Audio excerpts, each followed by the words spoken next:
રેડીને વેપાર ધંધો કરે છે. એમની સમજદારીથી મને સંતોષ છે, પરંતુ મારી ચારેય વહુઓ સમજદાર છે કે નહીં જોવું મારે ખૂબ જ જરૂરી છે.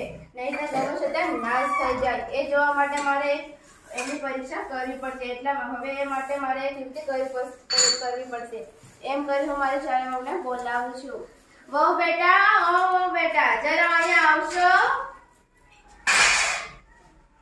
સસરાજી આમ ક્યારે નથી બોલાવતા, આજે બોલાવે છે તો જરૂર કાંઈ કામ છે. ચાલો જઈએ. પ્રણામ બાપુજી. કાંઈ કામ હતું? તબિયત તો સારી છે ને? કઈ વાનગી ખાવી છે? ખાવી હોય તો કેજો, બનાવી આપીશ. કઈ જાતની તકલીફ તો નથી ને? તકલીફ હોય તો બિના સંકોચે જણાવજો. કઈ કહેવું હોય તો પણ અમને કહેજો.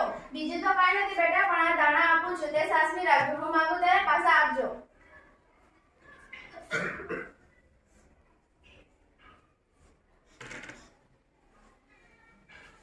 સારું સસરાજી.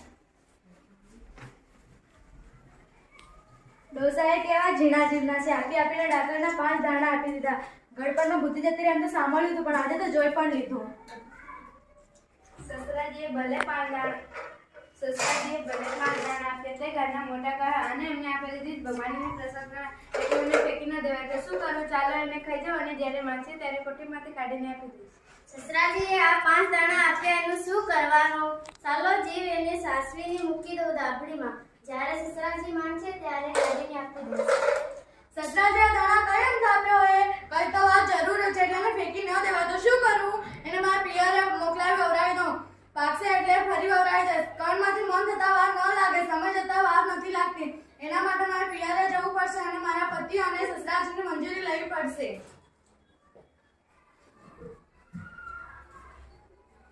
કેમ છો ટીનાના બાપા? હા, મજામાં છું, પણ આજે કેમ અહીંયા આવવું પડ્યું? કાંઈ કામ હતું? આજે મારે પિયરે જવાનું મન થાય છે તો હું જાઉં, તમે આવશો? ના, મારે ઘણું કામ છે. તું તારે ફરી આવ અને હા બધાને મારા રામ રામ કહેજે. સારું. કઈ લાગુ પિતાજી? આવો બેટા આવો. આજે કેમ અચાનક આવું પડ્યું? કંઈ કામ છે કે શું? કામ તો છે પણ તમારે જ કરવું પડશે. હા બોલો ને બેટા, શું કરવાનું છે? આ 5 દાણા ડાંગરના લાવી છું. આપણા ખેતરમાં વવરાવી દેજો. પાકેમાં ફરી વવરાવી દેજો. મને જરૂર પડશે તો હું મંગાવીશ નહીં. ચાલો હું જાઉં છું. હા સારું બેટા, આવજો. તમારું ધ્યાન રાખજો. વહુ બેટા, જરા અહીંયા આવજો ને.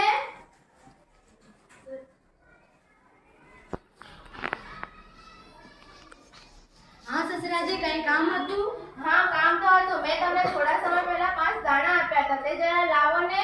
અરે સસરાજી, એ દાણા તો એક દિવસ જ પતી ગયા અને તમે બારીની બહાર ફેંકી દીધા. તો બીજા લાવી આપું? ના બેટા, રહેવા દો, કાંઈ જરૂર નથી. અરે સસરાજી, એ દાણા તો હું એ જ દિવસે પ્રસાદ સમજીને ખાઈ. હવે શું કરું? કહો તો બીજા દાણા કોઠીમાંથી લઈ આવું? ના ના બેટા, રહેવા દો, કાંઈ જરૂર નથી. સસરાજી, એ 5 દાણા મેં ડાબડીમાં સાસવીને રાખ્યા છે. ઉભા રહો લઈ.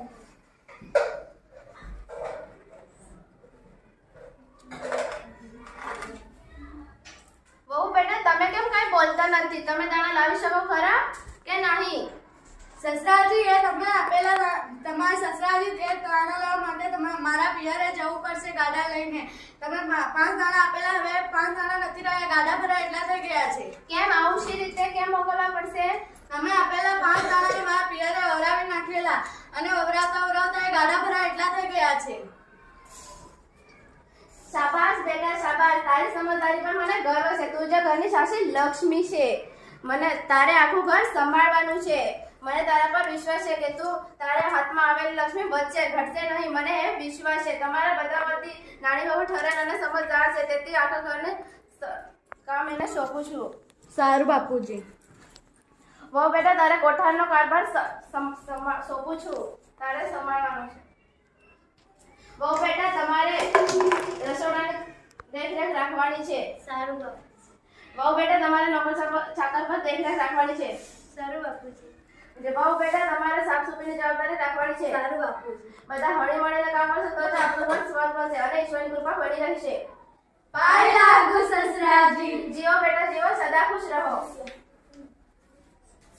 ઉભા રહી, મન પેલી બાજુ જવા દો.